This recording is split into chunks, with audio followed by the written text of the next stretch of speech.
नमस्कार और the deep dive में आपका स्वागत है। जब भी हम द्वापर युग के बारे में सोचते हैं तो मन में महाभारत, कुरुक्षेत्र और कृष्ण की ही तस्वीरें आती हैं, है ना? जी बिल्कुल, ज्यादातर यही होता है। लेकिन आज हमारे पास जो किताब है द्वापर युग, भ्रम, द्वंद्व और कृष्ण का उदय, उसने इस पूरी समझ को एक नया ही एंगल दिया है। ये इसे सिर्फ एक ऐतिहासिक युग नहीं बल्कि संघर्ष का युग, प्रश्नों का युग कहती है। तो चलिए आज इस नजरिए पर जरा गहराई से बात करते हैं। बिल्कुल, और ये दृष्टिकोण बहुत जरूरी भी है क्योंकि ये हमें घटनाओं से हटाकर चेतना पर ले आता है। सही कहा। ये कहता है कि द्वापर युग की कहानी सिर्फ जमीन के एक टुकड़े के लिए लड़े गए युद्ध की नहीं है, बल्कि इंसान के मन के अंदर जो उथल-पुथल मची थी, ये उसकी कहानी है। और किताब की शुरुआत ही एक बहुत दमदार कविता से होती है। वो कहती है कि त्रेता युग की ऊर्जा जब बिना अनुभव के बढ़ी तो वो असंतुलन में बदल गई और वहीं से द्वापर का जन्म हुआ। इसमें एक लाइन है जो मुझे बहुत सोचने पर मजबूर कर गई। ये वो युग है जहां इंसान पहली बार दुनिया को नहीं बल्कि खुद को युद्ध भूमि बनाता है। और यही इस पूरी चर्चा की नींव है।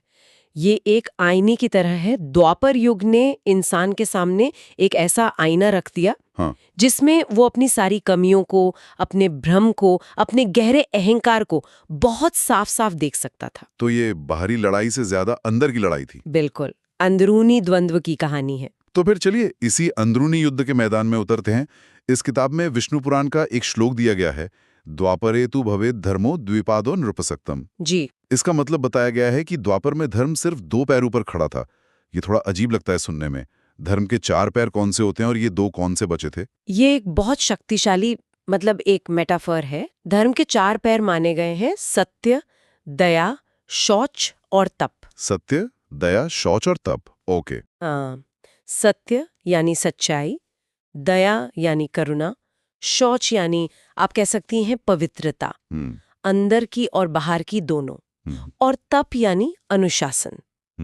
तो श्लोक ये कहता है कि द्वापर युग तक आते आते धर्म के सिर्फ दो ही पैर बचे थे, सत्य और दया। अच्छा, मतलब लोगों के दिलों में सच्चाई और करुणा तो थी, लेकिन पवित्रता और अनुशासन की पकड़ ढीली पड़ गई थी। बिल्कुल। ये तो बड़ी कंफ्यूजिंग सी स्थिति लगती है। एक इंसान सच बोलना चाहता है, दूसरों पर दया भी करता है, लेकिन उसकी अपनी जिंदगी में कोई अनुशासन नहीं है। इसका असर कैसा होता होगा? असर ये होता है कि आपकी नीयत तो सही होती है, पर आपके कर्म हमेशा सही नहीं हो पाते। आप जानते हैं कि सही क्या है, पर उसे करने का जो आत्मबल या अनुशासन चाहिए वो नहीं होता। आप सही करना चाहते हैं, पर मोह या क्रोध के एक झोंके में आकर गलत फैसला ले लेते हैं। इसीलिए इस किताब में इसे युद्ध का युग से ज्यादा भ्रम का युग कहा गया है। असली लड़ाई हथियारों से नहीं, बल्कि मन के अंदर सही और गलत के बीच चुनाव करने की थी। और ये चुनाव तब और मुश्किल हो जाता होगा जब शक्ति का मतलब ही बदल रहा था।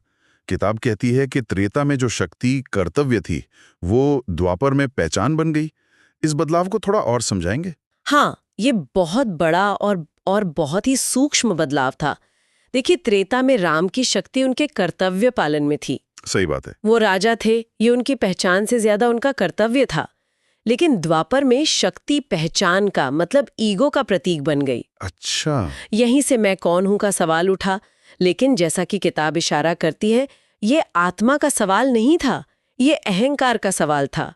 ये जानने की कोशिश नहीं थी कि मेरा स्वरूप क्या है, बल्कि ये जताने की कोशिश थी कि मेरा प्रभाव क्या है, मेरा अधिकार कितना है। मतलब शक्ति अब सेवा का माध्यम नहीं रही, वो अपनी पहचान को स्थापित करने, उसे दूसरों से बड़ा दिखाने का एक जरिया बन गई। बिल्कुल, शक्ति अब पूजा नहीं, प्रदर्शन बन गई थी। और देखिए, किताब महाभारत से एक चेतावनी भी देती है, अहंकारो ही बलाधानम विनाशस्य कारणम। जिसका मतलब है, यानी अहंकार से जन्मी शक्ति सिर्फ और सिर्फ विनाश लाती है। आप देखिए ना, भीष्म की शक्ति उनकी प्रतिज्ञा के अहंकार से बंधी थी। द्रोण की शक्ति उनके पुत्र मोह से जुड़ी थी। कर्ण की शक्ति अपनी पहचान सिद्ध करने के अहंकार से। ये सब महान योद्धा थे। इनकी शक्तियां अद्भुत थीं, लेकिन हर शक्ति किसी न किसी अहंकार या मोह से जुड़ी थी और अंत में विनाश का ही कारण बनी। एक मिनट, यहाँ मुझे कुछ समझ नहीं आ रहा। एक तरफ हम कह रहे हैं कि लोगों में अनुशासन नहीं था, भ्रम था, अहंकार था, और दूसरी तरफ किताब ये भी कहती है कि वो लोग गणित, राजनीति, कूटनीति, हर चीज में माहिर थे। जी, ये दोनों बातें एक साथ कैसे हो सकती हैं? क्या बहुत ज्यादा बुद्धिमान होना भी एक समस्या हो सकती है? ये द्वापर युग का सबसे बड़ा विरोधाभास है और शायद सबसे बड़ी सीख भी। बुद्धि की कोई कमी नहीं थी, बल्कि मानव बुद्धि अपने चरम की ओर बढ़ रही थी। समस्या बुद्धि की नहीं थी, बुद्धि के इस्तेमाल की थी। जब बुद्धि हृदय से यानी संवेदना और करुणा से कट जाती है तो वो सिर्फ एक तेज धार वाला औजार बनकर रह जाती है। और ऐसा औजार तो किसी भी दिशा में इस्तेमाल हो सकता है, सही भी और गलत भी। ठीक कहा। और जब बुद्धि पर हृदय का कोई कंट्रोल नहीं रहता तो वो शंका, तर्क वितर्क और क्या कहते हैं अवसरवाद को जन्म देती है। अच्छा। द्वापर की सबसे बड़ी चुनौती यही थी कि मनुष्य जानता बहुत था पर समझता बहुत कम था। शकुनी चौसर के नियम जानता था पर धर्म का सार नहीं समझता था। सही बात है। दुर्योधन राज्य के नियम जानता था पर न्याय नहीं समझता था। बुद्धि बहुत तेज थी पर विवेक खो गया था। जाहिर है इसका असर समाज और खासकर परिवार पर बहुत गहरा पड़ा होगा। जब हर व्यक्ति इतना बुद्धिमान और अहंकारी हो तो रिश्ते कैसे निपटे होंगे? रिश्ते ही तो सबसे पहले टूटे। त्रेता का परिवार धर्म और कर्तव्य की नींव पर टिका था, लेकिन द्वापर का परिवार वो मोह, अधिकार, संपत्ति और वंश पर टिकने लगा। किताब में एक बहुत मार्मिक बात लिखी है कि हमारा शब्द अब एकता का नहीं बल्कि स्वामित्व का प्रतीक बन गया था। हमारा राज्य, हमारा वंश, हमारा अधिकार। हाँ, हम की भावना खत्म होकर मेरा और तेरा की भावना हावी हो गई। और महाभारत का तो लगभग हर संबंध इसी संघर्ष को दिखाता है। धृतराष्ट्र का पुत्र मोह, गांधारी का अपनी आंखों पर पट्टी बांधना, दुर्योधन का हक, पांडवों का अपने अधिकार के लिए संघर्ष, हर जगह मेरा और तेरा की ही तो लड़ाई है। संबंधों में प्रेम और धर्म की जगह मोह और व्यक्तिगत स्वार्थ ने ले ली थी। हर रिश्ता जटिल हो गया था क्योंकि हर रिश्ते के पीछे एक एजेंडा था। बिल्कुल, ये सिर्फ एक परिवार नहीं था, ये परिवार के भीतर ही एक कुरुक्षेत्र की तैयारी थी जो सालों से चल रही थी। किताब एक और बहुत गहरी बात की तरफ इशारा करती है कि द्वापर में जन्म का उद्देश्य भी सीधा सरल नहीं था। इसका क्या मतलब है? ये थोड़ा मुश्किल लग रहा है समझने में। इसे ऐसे समझिए, सत्ययुग में जन्म का उद्देश्य ज्ञान था। त्रेता में जन्म कर्तव्य के लिए था, जैसे श्री राम ने एक आदर्श राजा का कर्तव्य निभाया। लेकिन द्वापर युग तक आते आते जन्म लेना कर्मों के एक बहुत उलझे हुए जाल को सुलझाने जैसा हो गया था। मतलब एक तरह का कार्मिक चक्र था जिसे पूरा करने के लिए आत्माएं जन्म ले रही थीं। हाँ, आप कह सकती हैं। किताब के अनुसार हर जन्म के पीछे कई उलझे हुए कारण थे। पिछले युगों के अधूरे अनुभव, पुराने कर्मों का फल जो अब पक चुके थे। अच्छा। मन में दबी हुई इच्छाएं, अधूरे वचन, अधूरे रिश्ते, ये सब मिलकर आत्मा को द्वापर युग में जन्म लेने के लिए धकेल रहे थे। इसीलिए किताब इसे बंधन का युग कहती है, जहां आत्मा कर्मों की डोर से ऐसी बंधी है कि वो उसी को काटकर स्वतंत्रता खोज रही है। ये तो कमाल की बात है। बिल्कुल, हर पात्र अपने अतीत के बोझ से बंधा हुआ है। भीष्म अपने प्रतिज्ञा से, धृतराष्ट्र अपने पुत्र मोह से, कर्ण अपनी पहचान के संकट से, द्रौपदी अपने अपमान की प्रतिज्ञा से। हर कोई किसी न किसी बंधन में है और उसी से मुक्ति पाने के लिए संघर्ष कर रहा है। और अब हम उस विचार पर आते हैं जो शायद इस पूरी चर्चा का केंद्र है। हम जब भी द्वापर युग की बात करते हैं तो हमारे दिमाग में हस्तिनापुर, इंद्रप्रस्थ और कुरुक्षेत्र के मैदान की तस्वीरें आती हैं। पर किताब कहती है कि असली संघर्ष बाहर था ही नहीं, वो तो भीतर था। यही द्वापर की सबसे गहरी और शायद सबसे जरूरी शिक्षा है। कुरुक्षेत्र का मैदान तो सिर्फ एक स्टेज था, असली नाटक तो सालों से हर पात्र के मन के भीतर चल रहा था। महाभारत का एक सूत्र है, जैसा किताब में बताया गया है, शत्रु मन एव मनुष्यस्य, यानी मनुष्य का असली दुश्मन कोई और नहीं, उसका अपना मन है। जी। कौरव और पांडव बाहर बाद में लड़े, पहले वो अपने अपने मन के अंदर की लड़ाइयां लड़ रहे थे। तो ये जो अंधकार हम बाहर युद्ध के रूप में देख रहे थे, वो असल में हर किसी के भीतर से ही बाहर फैल रहा था। मतलब असली कुरुक्षेत्र तो दिमाग के अंदर ही चल रहा था, है ना? एकदम सही। क्रोध, ईर्ष्या, लोभ, मोह, अहंकार, ये सब भावनाएं पहले मन में पनपी। जब वो वहां बहुत ज्यादा बढ़ गईं, तो उन्होंने कुरुक्षेत्र के मैदान में एक विनाशकारी युद्ध का रूप ले लिया। दुनिया में अंधेरा बाहर से नहीं आता, वो इंसान के भीतर से ही रिस-रिस कर बाहर फैलता है। और जब भ्रम इतना गहरा गया, जब इंसान अपने ही मन का दुश्मन बन गया, तभी अवतार की जरूरत पड़ी। लेकिन यहाँ किताब राम और कृष्ण के आने के तरीके में एक बहुत बड़ा फर्क बताती है। हाँ, क्योंकि दोनों युगों की समस्या अलग थी। त्रेता की समस्या एक शक्तिशाली राक्षस था जो बाहर था, रावण। हाँ, उसे हराने के लिए एक आदर्श मर्यादा पुरुषोत्तम की जरूरत थी जो राम के रूप में आए। उन्होंने एक आदर्श जीवन जीकर दिखाया। लेकिन द्वापर की समस्या ज्यादा जटिल थी। यहाँ दुश्मन बाहर नहीं, भीतर था। यहाँ सिर्फ आदर्श से काम नहीं चलना था, नहीं, यहाँ तो भ्रम के जाल को काटना था।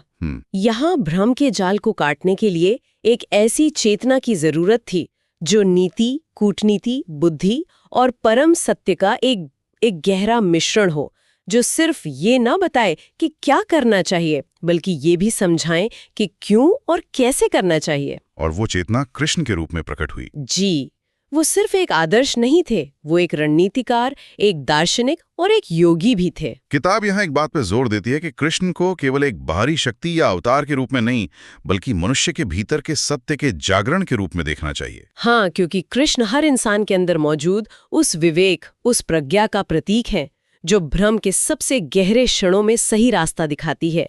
गीता का ज्ञान किसी एक अर्जुन के लिए नहीं है, वो हर उस आत्मा के लिए है जो अपने जीवन के कुरुक्षेत्र में खड़ी है। बिल्कुल, जो कर्तव्य और मोह के बीच फंसी है और उसे समझ नहीं आ रहा कि वो क्या करे। और अंत में किताब द्वापर के पूरे माहौल का एक निचोड़ देती है जो सुनकर रोंगटे खड़े हो जाते हैं।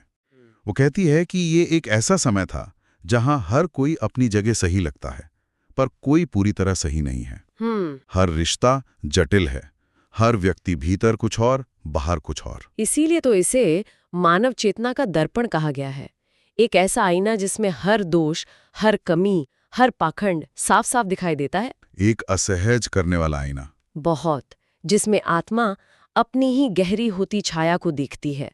और जब छाया सबसे गहरी होती है, जब भ्रम अपने चरम पर होता है, तभी प्रकाश की सबसे ज्यादा जरूरत होती है। बिल्कुल, और यही प्रकाश था कृष्ण का ज्ञान, गीता का उदय और कुरुक्षेत्र का वो निर्णायक सत्य जिसने एक युग का अंत करके एक नए युग की नींव रखी। जी, जब सारे तर्क, सारी नीतियां, सारे संबंध, सब कुछ भ्रम में उलझ जाते हैं, तब एक ऐसे परम सत्य की जरूरत होती है जो उन सब से परे हो। गीता वही परम सत्य है। तो अगर हम इस पूरी चर्चा को समेटें तो द्वापर युग केवल एक बीता हुआ समय नहीं, बल्कि मानवीय चेतना की एक अवस्था है। बिल्कुल, ये भ्रम, अंदरूनी संघर्ष और अहंकार से जन्मी शक्ति का योग था, जहां हर इंसान अपने ही भीतर एक कुरुक्षेत्र लड़ रहा था। और इसी गहरे अंधेरे और भ्रम के बीच से ही स्पष्टता और ज्ञान का सबसे बड़ा प्रकाश यानी गीता प्रकट हुआ।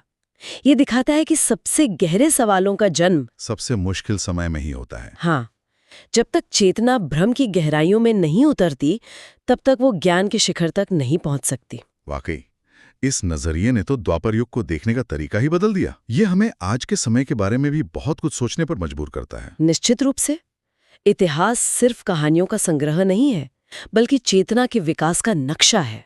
तो आज की चर्चा को यहीं समाप्त करते हुए हम श्रोताओं के लिए एक विचार छोड़ जाते हैं।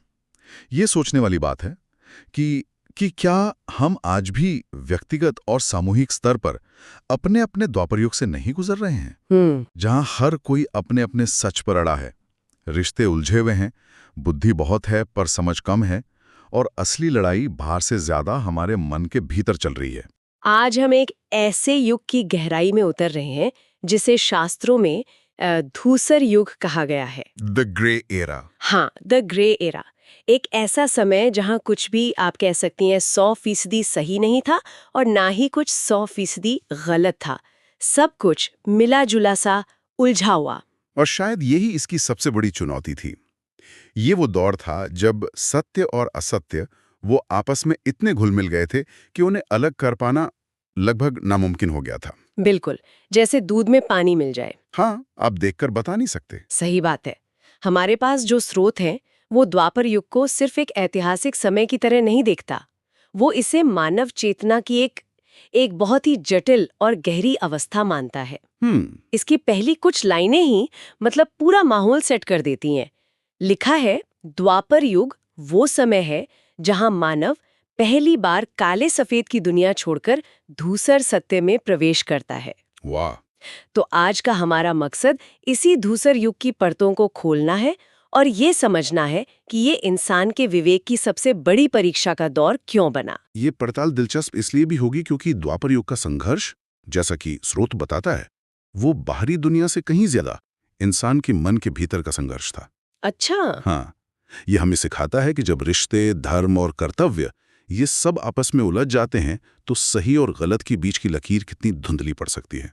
तो फिर चलिए शुरू करते हैं, और शुरुआत वहीं से करते हैं जहां से हर कहानी शुरू होती है, परिवार से। परिवार से, बिल्कुल। स्रोत साफ तौर पर कहता है कि द्वापर युग में परिवार वो एकता का प्रतीक नहीं रह गया था, बल्कि वो हितों और अधिकारों का एक अखाड़ा बन गया था। ये एक बहुत बड़ा बदलाव था।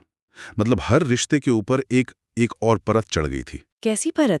एक परत जो प्यार और अपनेपन का दिखावा करती थी, और उसके ठीक नीचे एक दूसरी परत थी जो सिर्फ मेरा हक और मेरे अधिकार की बात करती थी। और ये मेरा हक वाली भावना, क्या यही महाभारत की जड़ थी? क्योंकि स्रोत के मुताबिक ये किसी एक इंसान की गलती नहीं थी। नहीं थी। ये अधिकार, वंश और इन सब से बढ़कर मोह का नतीजा था। बिल्कुल, आपने सही शब्द पकड़ा, मोह। हमारे स्रोत में एक बहुत गहरी कहावत का जिक्र है, मोह एवं मनुष्याणाम कारणम बंध मोक्षयो। इसका क्या मतलब हुआ? यानी मोह ही इंसान के बंधन और उसकी मुक्ति दोनों की वजह बनता है। इसको थोड़ा और आसान भाषा में समझते हैं। जब हम कहते हैं मोह, तो क्या इसका मतलब सिर्फ लगाव या प्यार है, या कुछ और है? नहीं नहीं, ये उससे कहीं ज्यादा गहरा है। देखिए, प्यार में आप दूसरे की भलाई चाहते हैं, लेकिन मोह में आप उस व्यक्ति या वस्तु पर अपना अधिकार चाहते हैं। अच्छा। द्वापर युग में यही हुआ। धृतराष्ट्र का अपने बेटे दुर्योधन के लिए जो था, वो सिर्फ प्यार नहीं था, वो अंधा मोह था।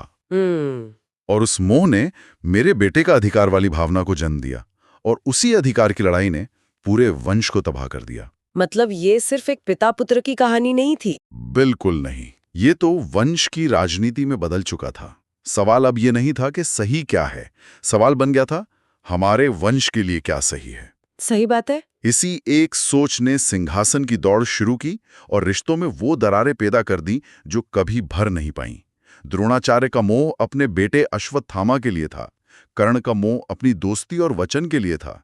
हर कोई मोह में बंधा था और हर मोह अधिकार की मांग कर रहा था। और ये जो पारिवारिक संघर्ष था, ये सिर्फ महल की दीवारों तक ही सीमित नहीं रहा है ना? नहीं, बिल्कुल नहीं। ये बाहर की दुनिया में एक महायुद्ध बनकर फटा। लेकिन हमारे स्रोत में कमाल की बात लिखी है कि असली विस्फोट तो हर इंसान के अंदर हुआ था। हाँ, और यही इस विश्लेषण का सबसे दिलचस्प हिस्सा है।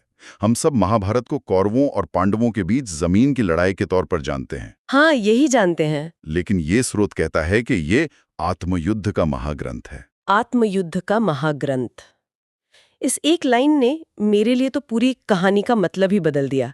तो इसका मतलब कुरुक्षेत्र का मैदान बाहर बाद में बना, पहले वो हर किरदार के मन के अंदर तैयार हो चुका था। बिल्कुल, हस्तिनापुर की लड़ाई असल में हर इंसान के मन के अंदर के लड़ाई का एक बाहरी रूप थी। स्रोत इसे बहुत काव्यात्मक तरीके से समझाता है। कैसे? वो कहता है, कौरव अहंकार में जन्मे कर्मों का प्रतीक थे और पांडव संघर्ष में जन्मे धर्म का। तो ये लड़ाई असल में हर इंसान के अंदर चल रहे अहंकार और धर्म के बीच की ही तो है। और शायद इसीलिए इस आत्मयुद्ध के ठीक बीच में कृष्ण का वो उपदेश आता है जो आज भी सबसे ज्यादा प्रासंगिक है, कर्मण्येवाधिकारस्ते मा फलेषु कदाचन। हाँ, और अगर आप इसे उस स्थिति से जोड़कर देखें तो इसका मतलब बहुत गहरा हो जाता है। कृष्ण अर्जुन से कह रहे हैं, तुम्हारा काम सिर्फ कर्म करना है, उसके फल के मोह में मत पड़ो। द्वापर युग का पूरा संघर्ष इसी एक विचार के आसपास घूमता है। अच्छा, कर्म को जब अधिकार या फल की इच्छा से जोड़ दिया जाता है तो द्वंद्व पैदा होता ही है। दुर्योधन का कर्म अधिकार से जुड़ा था, कर्ण का कर्म वचन से जुड़ा था, भीष्म का कर्म प्रतिज्ञा से जुड़ा था। मतलब कोई भी सिर्फ कर्म नहीं कर रहा था। कोई नहीं कर रहा था, सब किसी ना किसी फल के मोह में बंद कर कर्म कर रहे थे। और इसी उलझन को सुलझाने के लिए कृष्ण का किरदार आता है। लेकिन कृष्ण को लेकर भी एक आम धारणा है कि उन्होंने ही युद्ध करवाया। हाँ, ये बहुत लोग मानते हैं। पर हमारे स्रोत की माने तो कहानी इससे बिल्कुल उल्टी है। हाँ, स्रोत यह साफ करता है कि उनका आगमन तो युद्ध को टालने के लिए हुआ था। उन्होंने शांति की हर मुमकिन कोशिश की, यहाँ तक कि वो शांति दूत बनकर भी गए।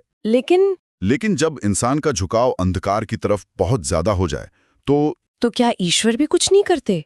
स्रोत के अनुसार ईश्वर कर्मों के परिणाम को नहीं रोकते, बल्कि वो आकर चेतना को एक नई दिशा देते हैं। वो आकर नतीजा नहीं बदलते, बल्कि उस नतीजे से कैसे गुजरना है उसका ज्ञान देते हैं। यही कृष्ण ने किया। मुझे जो बात इस स्रोत में सबसे ज्यादा दिलचस्प लगी वो है राम और कृष्ण के बीच की तुलना। हाँ, ये बहुत गहरा विश्लेषण है। ये द्वापर युग के चरित्र को बहुत अच्छे से समझाती है। इसमें लिखा है कि त्रेता युग में राम आदर्श थे। वो दिखाते थे कि अच्छा क्या होता है, एक आदर्श बेटा, आदर्श पति, आदर्श राजा। बिल्कुल, एक सीधा रास्ता। जबकि द्वापर युग में कृष्ण दर्पण है, एक आईना। दर्पण? हाँ, वो ये नहीं दिखाते कि अच्छा क्या है, वो दिखाते हैं कि तुम कौन हो। वाह, दर्पण! मैंने इसे कभी इस तरह नहीं सोचा था। तो अगर राम हमें जवाब देते हैं, तो क्या कृष्ण हमें बेहतर सवाल देते हैं? बिल्कुल, राम एक सीधा आदर्श रास्ता दिखाते हैं। कृष्ण हर रास्ते के मोड़ पर खड़े होकर आपको ये सोचने पर मजबूर करते हैं कि तुम्हें कौन सा रास्ता चुनना है और क्यों। उन्होंने अर्जुन को ये नहीं कहा कि युद्ध करो क्योंकि ये सही है। उन्होंने अर्जुन को उसकी सच्चाई का आईना दिखाया, उसका क्षत्रिय धर्म, उसकी दुविधा, उसका मोह, उसका डर, और फिर फैसला अर्जुन पर छोड़ दिया। मतलब राम नियम देते हैं और कृष्ण ज्ञान देते हैं। हाँ, राम बताते हैं क्या करना चाहिए, कृष्ण समझाते हैं क्यों करना चाहिए। और कृष्ण की शिक्षा सिर्फ कोई आध्यात्मिक प्रवचन नहीं थी, है ना? स्रोत बताता है कि ये बहुत रणनीतिक थी। हाँ, ये सिर्फ फिलॉसफी नहीं थी, ये एक तरह की मेंटल टूल किट थी। उन्होंने इंसान के 3 स्तरों पर काम किया, बुद्धि, भावनाएं और आत्मा। अच्छा। बुद्धि के स्तर पर उन्होंने कहा समत्वम योग उच्यते, यानी सुख दुख हार जीत सब में समान रहो, दिमाग को स्थिर रखो। ये एक दिमागी रणनीति है। और भावनाओं को काबू में करने के लिए? भावनाओं के लिए उन्होंने कहा दुखेश्वन उद्विग्न मनः, यानी दुख के समय में भी मन को विचलित मत होने दो। ये भावनात्मक स्थिरता, जिसे इमोशनल स्टेबिलिटी कहते हैं, उसका सूत्र है। और आत्मा के स्तर पर? आत्मा के स्तर पर उन्होंने सबसे बड़ा डर दूर किया, मौत का डर। उन्होंने समझाया न जायते म्रियते व कदाचित, यानी आत्मा न जन्म लेती है न मरती है, तो फिर डर किस बात का। तो ये पहली बार था कि धर्म को इस तरह एक रणनीति के तौर पे समझाया गया था, अपने मन को स्थिर करने की रणनीति। बिल्कुल। और उनका अंतिम संदेश क्या था? योगस्थः कुरु कर्माणि। इसका मतलब? यानी योग में स्थित होकर कर्म करो, भावनाओं में डूबकर नहीं। द्वापर युग के पतन की सबसे बड़ी वजह भावनाओं के आवेश में लिए गए फैसले थे। सही बात है। भीष्म अपनी प्रतिज्ञा की भावना में बह गए, धृतराष्ट्र पुत्र मोह में, कर्ण दोस्ती में। बिल्कुल, कृष्ण उसी के खिलाफ चेतना को स्थिर करने की बात कर रहे थे। चलिए अब उस चीज पर आते हैं जिसे स्रोत द्वापर का सबसे बड़ा भ्रम कहता है, और मुझे लगता है ये आज के दौर से सबसे ज्यादा जुड़ता है। वो ये है कि उस युग में अधर्म करने वाले लोग वो आत्मविश्वास से भरे थे, और धर्म के रास्ते पर चलने वाले हमेशा शक और दुविधा में रहते थे। ये बहुत ही अजीब और खतरनाक स्थिति थी। स्रोत कहता है अपराधी साहसी थे और धर्मात्मा दुविधा में। कितनी अजीब बात है ना? दुर्योधन को अपने किए पर कोई शक नहीं था। उसे लगता था वो अपना हक ले रहा है।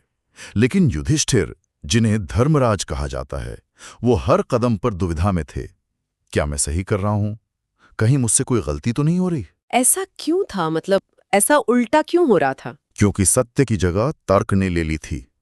हर कोई अपने गलत काम को सही साबित करने के लिए अपने तर्क गढ़ रहा था। बुद्धि का इस्तेमाल सच को खोजने के लिए नहीं हो रहा था, बल्कि अपने स्वार्थ को सही ठहराने के लिए हो रहा था। बिल्कुल। एक मिनट, लेकिन अगर हम दूसरे नजरिए से देखें तो क्या दुर्योधन सिर्फ अपना हक नहीं मांग रहा था, जिसे वो अपना जन्मसिद्ध अधिकार समझता था? स्रोत इसे तर्क कहता है। तो ये तर्क और भ्रम के बीच की रेखा कहाँ है? बहुत अच्छा सवाल है, और यही द्वापर युग का केंद्रीय प्रश्न था। दुर्योधन का तर्क उसके अधिकार पर आधारित था, लेकिन वो तर्क धर्म यानी सबके हित पर आधारित नहीं था, वो सिर्फ स्वार्थ पर आधारित था। अच्छा। कर्ण का तर्क दोस्ती और वचन निभाने का था, लेकिन वो तर्क भी अन्याय का साथ दे रहा था। जब आपका तर्क आपको अन्याय के रास्ते पर ले जाए तो समझ लीजिए कि वो तर्क नहीं, भ्रम है। हाँ, वो भ्रम है। इसीलिए द्वापर को विवेक और भ्रम का युग कहा गया। हर किसी के पास अपने कर्म को सही ठहराने का एक तर्क था, पर वो विवेक वो भ्रम से ढका हुआ था। तो ये जो पूरा संघर्ष था, ये जो इतनी उथल-पुथल थी, क्या ये सब सिर्फ मानवता को तोड़ने के लिए था? इसका अंत इतना विनाशकारी क्यों हुआ? स्रोत के अनुसार बिल्कुल नहीं। यह समझना जरूरी है कि यह संघर्ष मानवता को तोड़ने के लिए नहीं था, बल्कि उसे एक गहरी और परिपक्व समझ के लिए तैयार करने के लिए था। तैयार करने के लिए। ये मुश्किल फैसले, ये उलझे हुए रिश्ते और ये धूसर रास्ते, इन सभी परीक्षाओं ने इंसान की चेतना को गीता के पूर्ण योग के लिए तैयार किया। मतलब ये एक तरह की तैयारी थी, जैसे किसी बड़ी परीक्षा से पहले की तैयारी होती है। हाँ, आप ऐसा कह सकती हैं, क्योंकि जब तक इंसान अपने अंदर के अंधकार को पहचानता नहीं, तब तक वो प्रकाश को पूरी तरह से अपना नहीं सकता। द्वापर युग ने इंसान को उसके अंदर छिपे मोह, अहंकार, क्रोध और स्वार्थ का आईना दिखाया। उसे यह एहसास दिलाया कि सिर्फ अच्छे नियम बना लेना काफी नहीं है, जब तक मन के अंदर की इन भावनाओं को साधा न जाए। तो अगर हम इस पूरी चर्चा को समेटें, तो द्वापर युग अपनी चरम सीमा पर एक ऐसी स्थिति थी जहां शक्ति, बुद्धि, क्रोध और मोह सब कुछ अपने उफान पर था। हाँ, और इंसान का मन खुद एक कुरुक्षेत्र बन चुका था। बिल्कुल। स्रोत की भाषा में कहें तो उस समय शक्ति चरम पर थी, पर बुद्धि विषम हो गई थी। क्रोध तीव्र था और रिश्ते टूटे हुए थे। धर्म खुद भ्रमित था, अधर्म तर्कों के पीछे छिपा हुआ था, और सत्य बहुत कमजोर पड़ चुका था।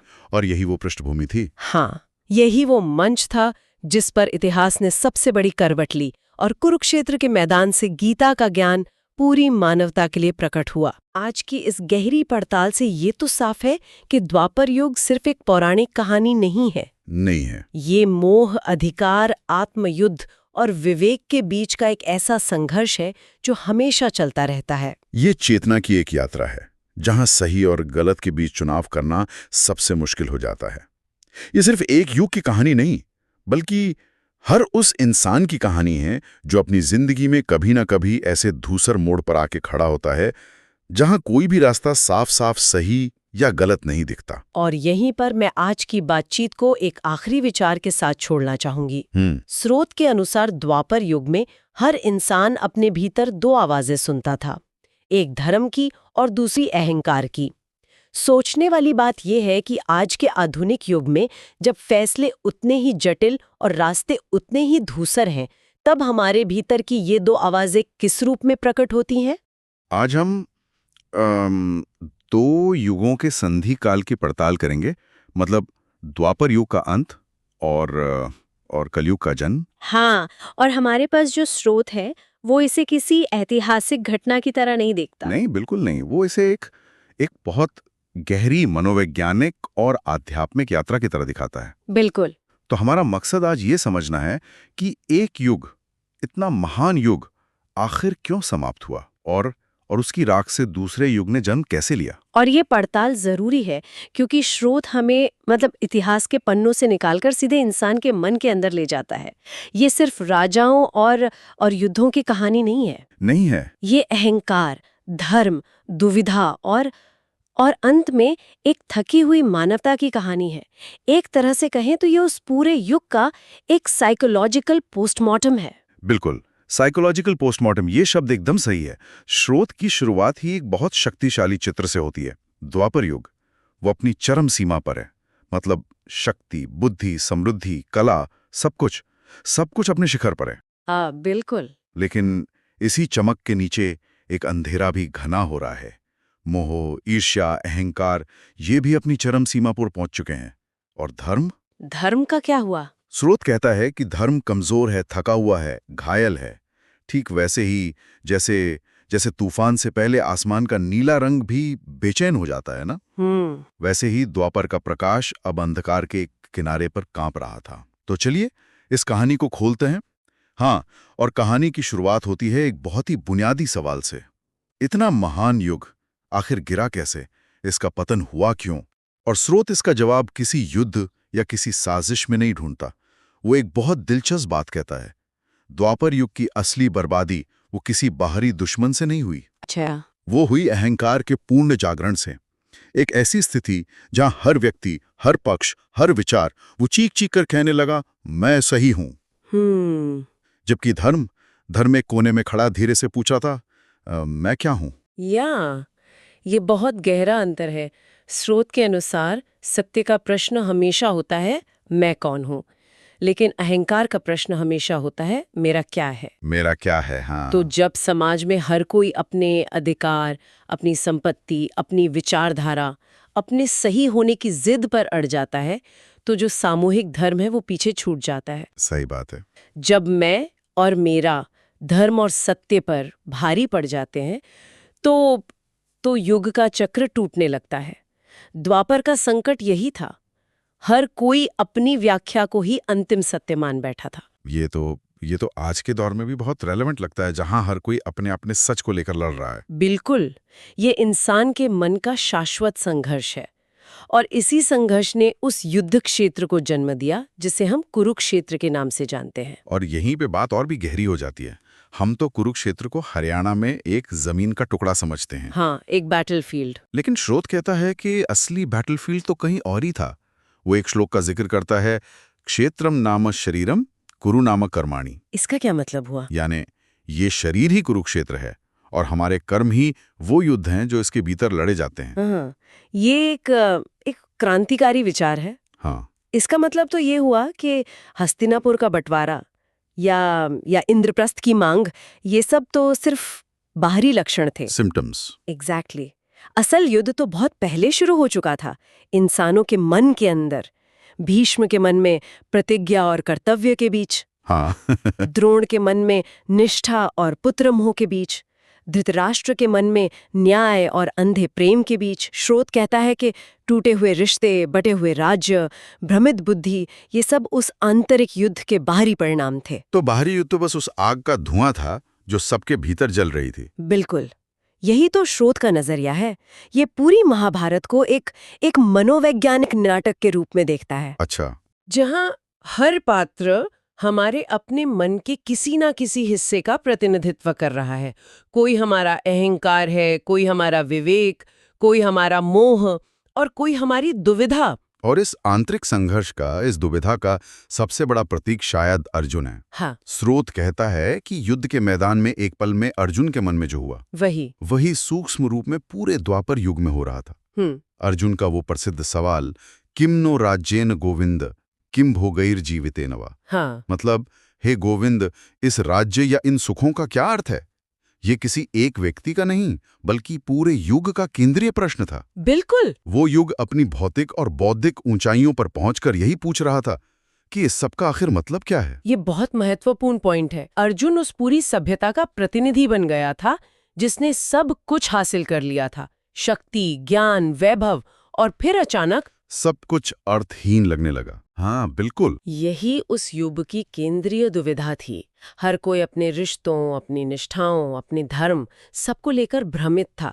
इसलिए गीता केवल कृष्ण और अर्जुन के बीच का एक संवाद नहीं है। स्रोत के अनुसार वो मानवता के आध्यात्मिक हृदय की आवाज है। वो उस युग के सबसे बड़े सवाल का जवाब देने की कोशिश है जो हर व्यक्ति अपने भीतर महसूस कर रहा था। तो अगर सब कुछ इतना भ्रमित और अंधकार में था, तो क्या गीता ने कोई समाधान दिया, कोई रोशनी दिखाई? स्रोत के अनुसार ये बहुत दिलचस्प है। गीता ने रोशनी नहीं, बल्कि एक दिशा दी। दिशा दी? हाँ, उसने ये नहीं कहा कि अंधेरा नहीं है, उसने अंधेरे को स्वीकार किया और कहा इस अंधेरे में चलने का ये तरीका है। और इसकी शुरुआत उसने 3 मनोवैज्ञानिक उपहारों से की। 3 उपहार? हाँ, जो उस युग की 3 सबसे बड़ी समस्याओं का सीधा इलाज थे। अच्छा, वो क्या थे? पहला उपहार था उस युग के सबसे बड़े भय, मृत्यु के भय से मुक्ति। श्लोक है, न मरा जायते म्रियते वा कदाचित। आत्मा न जन्म लेती है, न मरती है। बिल्कुल।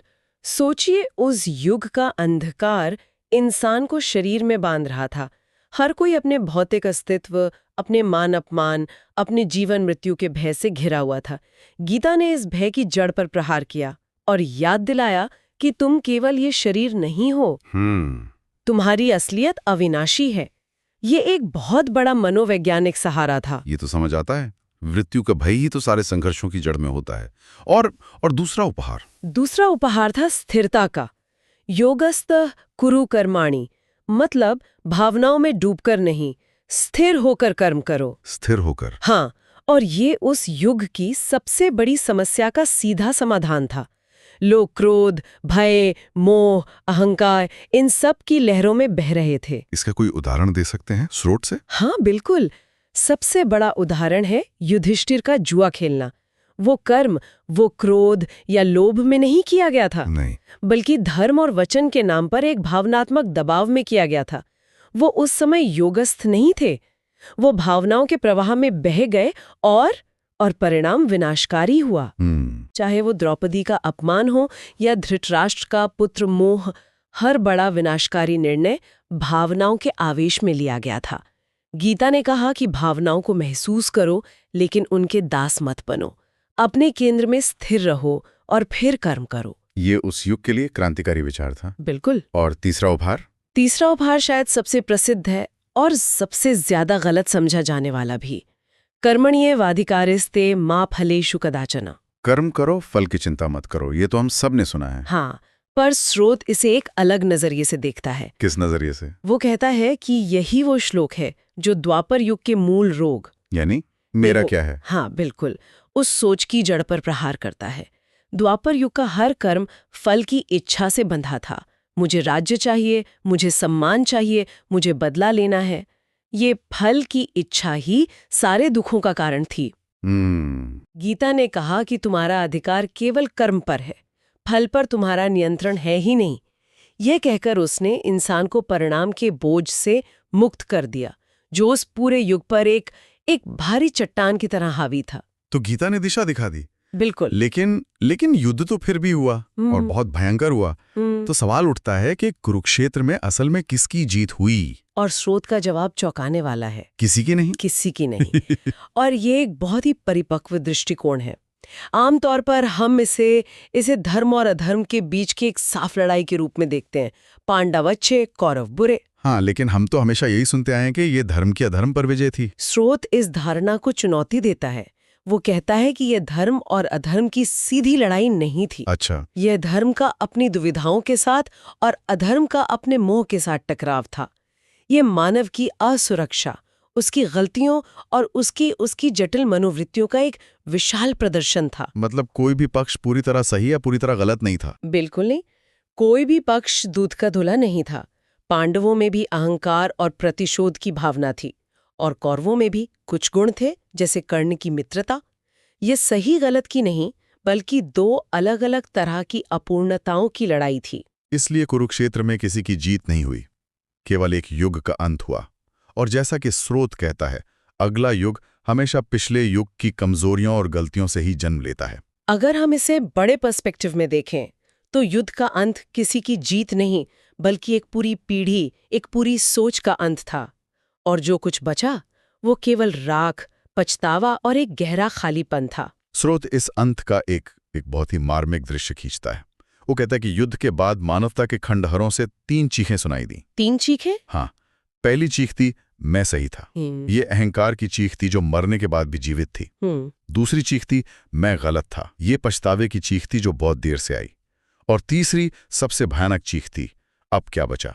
ये उस निराशा की चीख थी जिसने सब कुछ खो दिया था। इन्हीं 3 चीखों, अहंकार, पछतावा और निराशा के साथ द्वापर युग का पर्दा गिरा। और सबक ये था कि जब बुद्धि बहुत शक्तिशाली हो जाए और अहंकार हर तरफ फैल जाए, तो मनुष्य को किसी बाहरी दुश्मन की जरूरत नहीं पड़ती। वो अपना संसार खुद ही नष्ट कर लेता है। बिल्कुल। न धर्म की जीत हुई, न अधर्म की हार हुई। बस एक विशाल सबक मिला जिसकी कीमत बहुत बड़ी थी। यहाँ कहानी एक ऐसा मोड़ लेती है जिसकी मैंने कल्पना भी नहीं की थी। हम सोचते हैं कि द्वापर के बाद कलयुग आया, मतलब पाप और अंधेरे का युग। हाँ, यही धारणा है। लेकिन स्रोत कहता है कि कलयुग की शुरुआत अंधकार से नहीं बल्कि थकान से होती है। ये विचारी बहुत अलग है। ये मनोवैज्ञानिक रूप से बहुत सटीक है। एक बड़े आघात या युद्ध के बाद समाज तुरंत बुराई या अंधकार में नहीं जाता। वो पहले एक गहरी थकान, एक शून्यता में चला जाता है। अच्छा। स्रोत के अनुसार मनुष्य थक चुका था, विश्वास थक चुका था, धर्म की परिभाषाएं थक चुकी थी, रिश्ते थक चुके थे। कर्मों का बोझ इतना भारी था कि आत्मा एक गहरी नींद में जाने को तैयार थी। लड़ने की या कुछ नया बनाने की ऊर्जा ही नहीं बची थी। लेकिन इसी में एक विरोधाभास छिपा है ना? हाँ। स्रोत एक श्लोक का उल्लेख करता है, कलेर दोषनिधे राजन अस्ति ह्येको महागुणा। हे राजन, कलयुग दोषों का भंडार है, परंतु इसमें एक महान गुण भी है। ये सुनकर हैरानी होती है। दोषों के भंडार में महान गुण, ये कैसे हो सकता है? हाँ, और जवाब चौंकाने वाला है। वो महान गुण है भक्ति। भक्ति यानी डिवोशन। लेकिन भक्ति और थकान का क्या संबंध है, ये तो बिल्कुल उल्टा लगता है। स्रोत इन दोनों के बीच एक सीधा और बहुत सुंदर संबंध बताता है। वो चाहता है कि द्वापर का अंधकार ही कलयुग का दीपक बना। क्योंकि जब चारों तरफ दुख होता है, जब बुद्धि और शक्ति के सारे रास्ते बंद हो जाते हैं, जब इंसान अपनी पूरी कोशिश करके हार जाता है, तभी वो पहली बार सच्चे हृदय से बिना किसी अहंकार के ईश्वर को पुकारता है। मतलब जब तक इंसान को अपनी ताकत और अपनी बुद्धि पर भरोसा था, जैसे द्वापर युग में था, वो ईश्वर से दूर था या उसे एक साधन की तरह इस्तेमाल कर रहा था। बिल्कुल। और जब वो सब कुछ टूट गया जी, तब भक्ति का जन्म हुआ। ठीक, यही। इसे ऐसे समझें कि इंसान का अहंकार एक दीवार की तरह उसके और परमात्मा के बीच खड़ा था। द्वापर युग का युद्ध उस दीवार को तोड़ने वाला हथौड़ा था। अच्छा। जब इंसान ने पहली बार अपनी सीमाओं को, अपनी लाचारी को पूरी तरह से महसूस किया, तभी उसने उस दीवार के पार देखने की कोशिश की। इसी कोशिश का नाम भक्ति है। सही बात है। द्वापर युग ज्ञान और कर्म का युग था, लेकिन उस ज्ञान में अहंकार घुल गया था। कलयुग में जब ज्ञान और कर्म दोनों ही थके हुए और घायल थे, तो एकमात्र रास्ता बचा समर्पण का, भक्ति का। जब मनुष्य कहता है मुझसे नहीं होगा, अब तुम ही संभालो, वहीं से भक्ति की शुरुआत होती है। तो कलयुग की सबसे बड़ी कमजोरी यानी इंसान की लाचारी ही उसकी सबसे बड़ी ताकत बन जाती है। तो इस पूरी पड़ताल से हम क्या सीख सकते हैं? स्रोत के अनुसार कुछ मुख्य बातें मेरे जहन में आ रही हैं। पहली कि धर्म कोई नियमों की किताब नहीं है, ये बहुत जटिल है और अक्सर दुविधाओं से भरा होता है। हाँ, बिल्कुल। दूसरी कि सत्य हमेशा स्पष्ट नहीं होता, जिसे हम सत्य समझते हैं वो अक्सर हमारा अपना दृष्टिकोण होता है। और सबसे बड़ी बात कि मनुष्य का मन ही सबसे बड़ा युद्ध क्षेत्र है। और जब मन इस युद्ध क्षेत्र में स्वयं को हरा देता है, अपने अहंकार को, अपने मोह को, अपनी जिद को, तभी एक नए युग का जन्म होता है। ये सिर्फ एक ऐतिहासिक युग की बात नहीं है, ये हमारे अपने जीवन के चक्रों पर भी लागू होता है। हाँ, ये बात तो है। हमारे जीवन में भी द्वापर युग आते हैं, जब हम अपनी बुद्धि और शक्ति के शिखर पे होते हैं, और फिर एक कुरुक्षेत्र होता है जो हमें तोड़ देता है। और उसी टूटन से हमारे जीवन में एक नए चरण का, एक नए युग का जन्म होता है, जो शायद ज्यादा सरल, ज्यादा समर्पित होता है। स्रोत इस विचार के साथ समाप्त होता है कि द्वापर के अंत में मानवता तबाह नहीं हुई, बल्कि जागने वाली थी। वो जो गहरी थकान और नींद थी, वो सिर्फ अंत नहीं, बल्कि एक नए तरह के जागरण की तैयारी थी। और यही जागरण कलयुग की सबसे पवित्र संभावना है। एक सुंदर विचार है कि सबसे अंधकार भरे समय में ही सबसे गहरे जागरण की संभावना छिपी होती है। ये हमारे श्रोताओं के लिए एक विचार छोड़ जाता है। अगर स्रोत के अनुसार मनुष्य का मन ही असली युद्ध क्षेत्र है, तो हमारे अपने जीवन में वे कौन से निजी कुरुक्षेत्र हैं जहां हम अपने ही विचारों, अपनी ही धारणाओं और अपनी ही भावनाओं से लड़ रहे हैं? और क्या पता, शायद वही लड़ाई हमारे लिए एक नए, ज्यादा गहरे जागरण का रास्ता बना रही हो।